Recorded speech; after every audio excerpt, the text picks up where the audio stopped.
Hello there, wonderful people of the internet. We are back yet again with a little bit of a different microphone today, which will explain the different quality. Just making a bit of a different video today. I say different as though there is in any way, shape or form any rhyme or reason to the channel so far.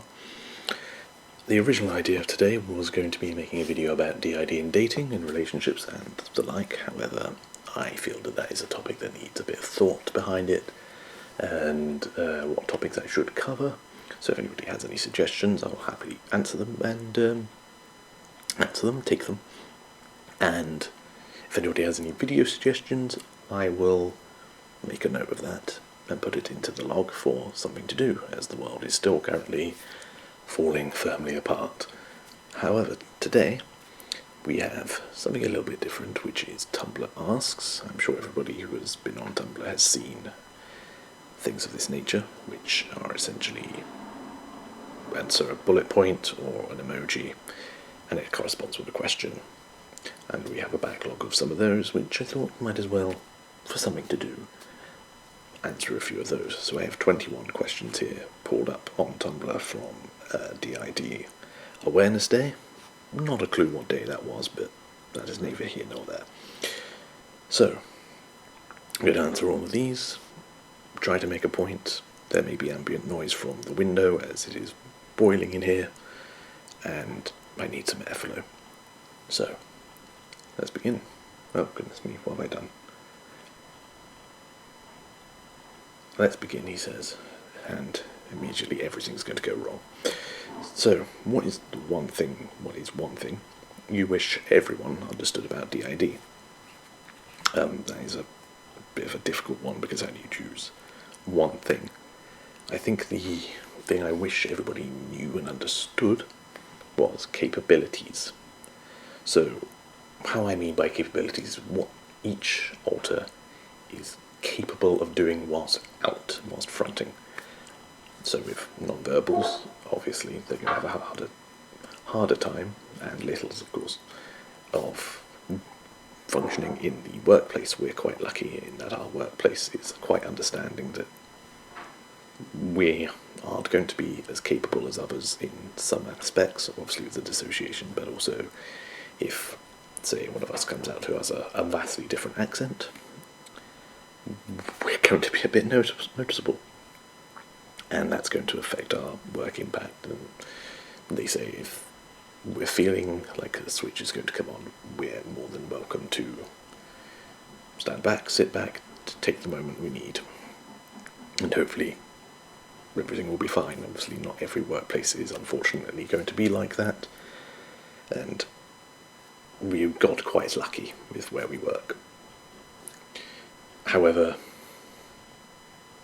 everyone should, in my opinion, be under the understanding that we're all different people, we share a body. That's as far as it really goes in terms of what we're capable of. Physical capabilities and mental capabilities and social capabilities are going to be very different from alter to alter. I believe that is the point that I'm underlying there. Are you in therapy, or what is your experience with therapy like? No, at the moment. The reason being, well, price, obviously, but also with the world currently going into meltdown, we're not going to go out and looking for a therapist at the moment, just because we're not going outside. Haven't seen the outside. I say I haven't seen the outside. I haven't been outside since Monday. And oh, hello. Very professional, Vincent. So, yeah, we're not currently looking for one, just because our search is on pause. We have been in counselling, which was an interesting time. It was only for a 6-week period, and whilst the counsellor did try to get more slots for each of us, because it felt like the first place I could air my issues and my problems in a more professional setting. Unfortunately, we weren't allowed to do that, which is a shame. It is, but there we go, never mind. But no, it worked, it was good. One day we'll be doing it properly under a specifically a therapist for, well, dissociative identity disorder, fingers crossed. That is the goal, at least, one day. Okay. Do you have an inner world? If you do, what is it like? Yes. As far as I was understanding, at least with DID, you need one, or there is a concept of one. I'm probably mistaken in that and have been misinformed, but that's my understanding of it. We will probably go over this in a whole separate video, or I most likely will, because, let's be honest, the others are not. But it is an interesting one. The inner world is a concept as well. But you know, we have an inner world. Everybody has their own section in the inner world, their own separate home, house, denizen, whatever you want to call it. So yes, we do have one. We will go over it in another video, which, let's be honest, it's going to be a full-length video, so might as well, right? What is communication like between you and the others? Do you have any particular systems set up to help with communication? No system set up, we don't need one, because our communication is pretty good. We can speak to each other quite easily, quite frequently. Normally, well, those who want to speak can come out near the front. We talk to each other, we see each other, and socialise, and so on and so forth. So we've never really had a problem or a sticking note when it comes with communication. Obviously, there are periods where it's very quiet, and the others are doing things off elsewhere, and I'm aware of them, or I'm completely in the dark and I'm here on my own. And that's going to be true whenever anyone is fronting, to be honest. But for us, we've gotten lucky in that sense and had very good and strong communication. I'm not sure why, but that just seems to be, hello, someone's coming in. It just seems to be lucky for us, as it were.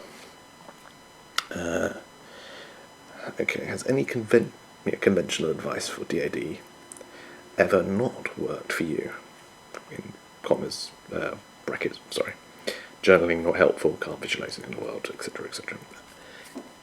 Just that, journaling, we cannot do it. I can't sit down and write notes to each other because I just don't have the motivation or the direction to do something like that. I much prefer just spontaneously throwing out thoughts on the internet and seeing what sticks and see how people respond to that.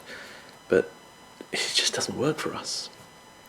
And there's been points where one of us has tried to keep a journal and so on and so forth. I've usually, not proud to say, but I tend to throw them away because I can't deal with journaling. There's probably some reason for that, but no, that's generally it.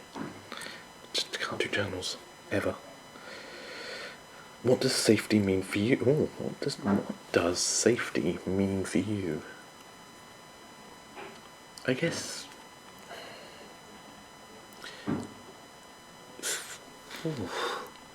safety is being able to be yourself, as it were, be ourselves. If we are in a situation where we know, we can say, this is who we are, this is what we have, this is how it works, and know at the end of it there'll be questions but not judgment. I'd say that for us, or for me, is safe.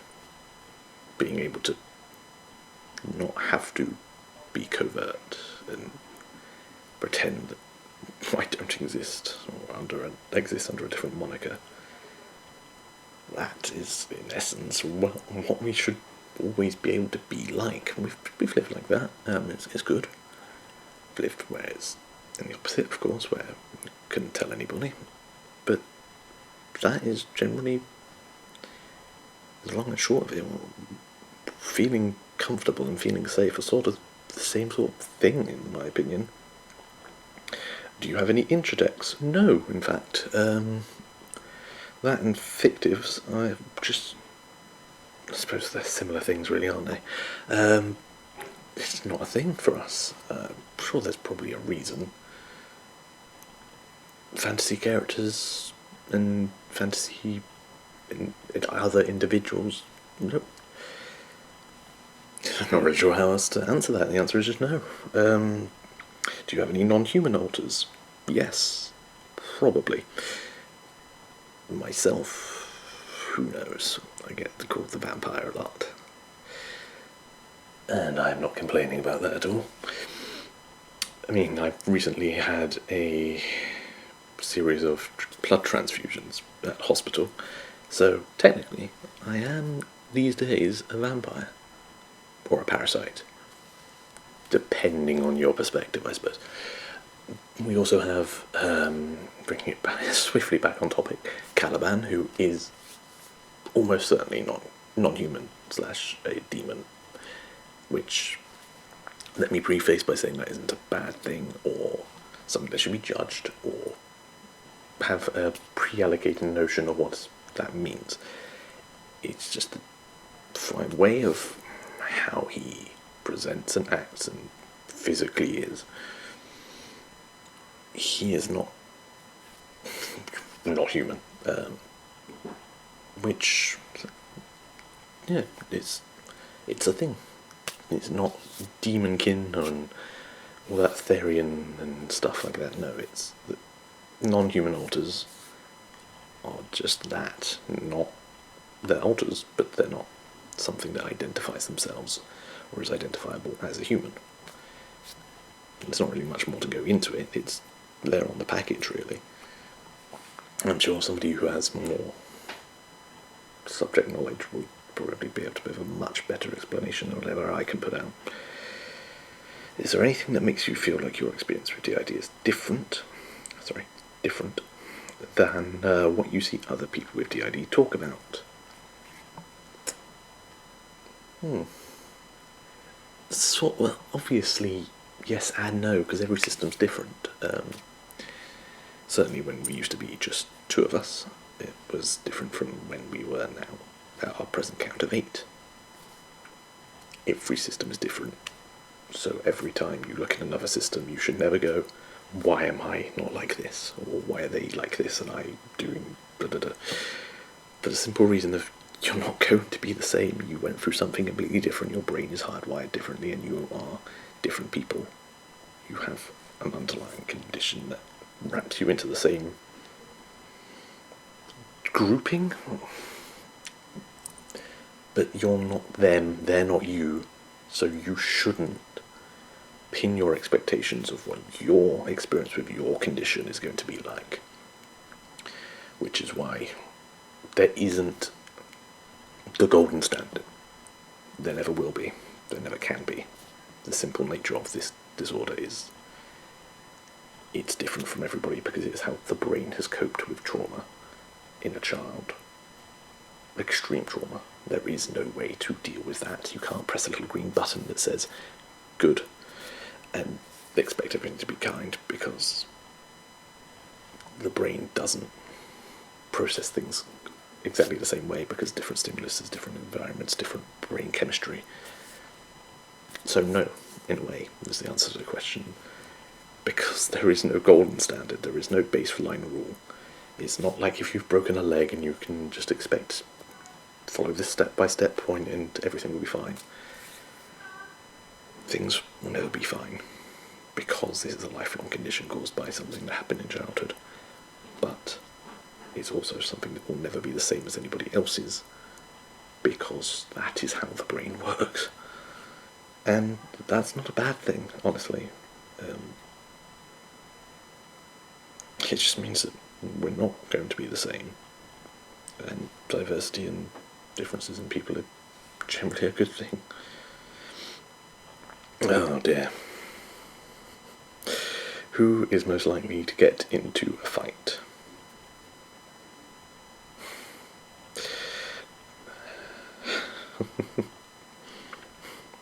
Does anyone wish they could make big changes to the body's appearance? Yes. No. Yes and no, at times.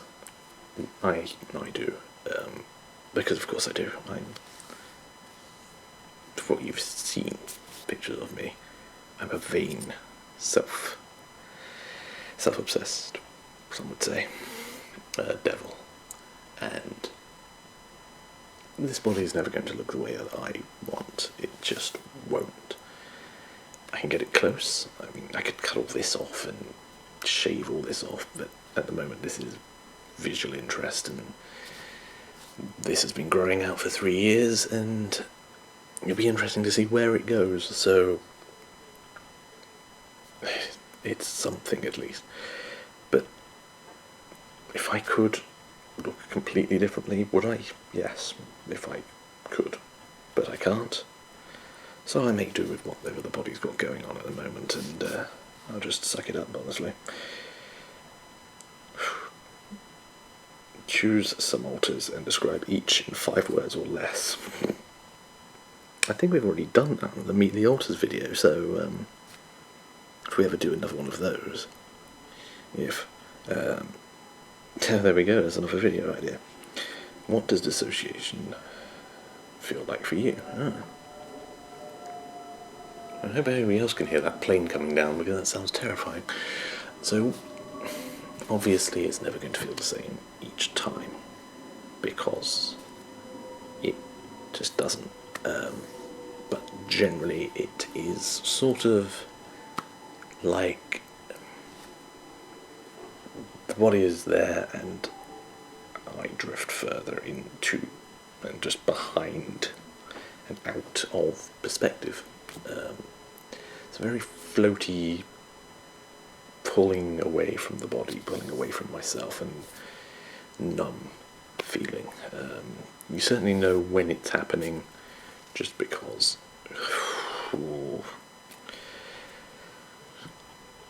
But it's an unpleasant feeling, but it's certainly a very weird one. Not one I would recommend. It's, just sort of existing, but about half a foot behind yourself, and also slightly above. It's like when you're trying to move a picture on Microsoft Word, and the whole thing keeps freaking back and forth. That's not a good example at all, but it's that sort of the image behind the image. How often do you think you switch? Not very, to be fair. I am very... I just know if Marshall watches this, he's going to point out the amount of times I do the Boromir. How often do I switch? Yes, I'm very much not comfortable with switching in switching situations. Yes, Vincent, that is what you meant to say. Switching in stressful situations, and I don't like leaving other people to deal with what I should be facing, as I am the host. It's my responsibility to take care of the body and the system. That just is. And I don't like the idea of somebody else having to deal with something that I should be the one dealing with. Of course, I can't stop it if it's going to happen, and it does. But if I can power through painfully, my head splitting apart, and stay grounded just a little bit longer if it's not in a good situation, I get told off by the others frequently. Very frequently, in fact. Do any of you experience a body dysphoria or dysmorphia? Dysphoria. Yes, certainly body dysphoria. Quite badly sometimes. Recently, because we've just come out of the hospital. We had put on a lot of weight. I had put on a lot of weight because I'd been sitting there doing nothing but eating and resting and generally nothing else. And for the first time, the body looked nothing like me whatsoever, and it screamed at me because how am I allowing this to happen, essentially, my reasoning. And that's, even this is, I'm glad that the body needs glasses because I can't see, so not being able to see myself properly whilst recording is a boon. But generally, not day to day, not every day, but looking in the mirror and such, it can be difficult because it's just dysphoric. It's not me. And that's obviously something I'm going to have to learn to overcome, and I doubtless will one day. But until that day, I'm just going to have to look at myself and see something else looking back, and I know that is just an unfortunate part of life. How many alters do you have? 8, we've gone over this. Do you consider yourself to be covert or overt? Sorry, I can hear coughing, and I do not approve. Overt, in fact. I think we're probably quite noticeable, or at least certainly I am, and if one of the others make a video, very noticeable. To the point where I'm surprised that people don't pick up on it, especially with the voice. Yeah, basically, it's the simple answer, overt. Do you experience denial often? No, I am far too cocksure and confident in myself. How could I be faking this? Look at me, I'm wonderful. What grounding methods or skills works best for you? Breathing techniques. That's always been the thing for us, is just if you focus on the breathing, it brings the heart rate down, it brings the blood flowing through the body to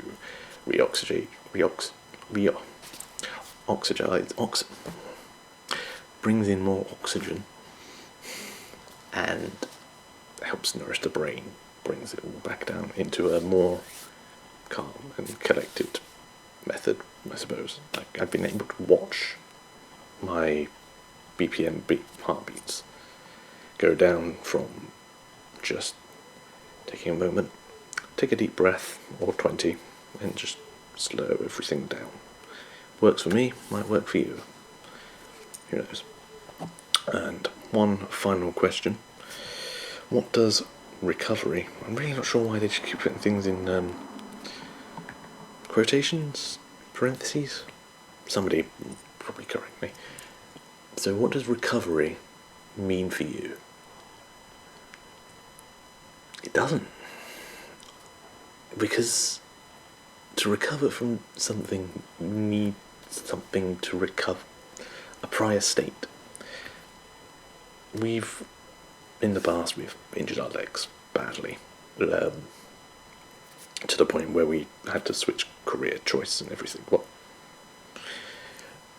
that's a whole story. But when we did that, there was a point where injury occurs, or trauma occurs, or an event. There is then the recovery period, which then loops you back either to the state of health that you were beforehand, or moves you into a new state. So point. For us, recovering physically meant that we never went back to the state that we were before, simply because, dear God, we were fit then. But we recovered in that we could walk again. So that was the physical recovery for that.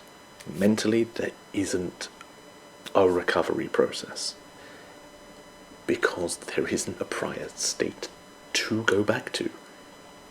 It happens to a child, trauma, who hasn't yet formed a coherent personality, or a singular personality, or however you want to properly word it. Therefore, what is there to recover to? It doesn't work backwards, it's only moving forwards and healing. What comes next? Who recovers from what? so on and so forth. Those are the questions that you address, not what would you go back to, who would you go back to, because there isn't someone to go back to. There's a 3-year-old sitting in his room, 23-year-old sitting in his room. But there's nowhere to recover to, essentially. There's healing, therapy, moving forwards. Yes, certainly. Improving yourself, coming to terms with what happened, and so on and so forth. But that's essentially the long and short of it. Apparently somebody needs to move their van. But there we go. That was 21 long-winded explanations for 21 probably quite short questions.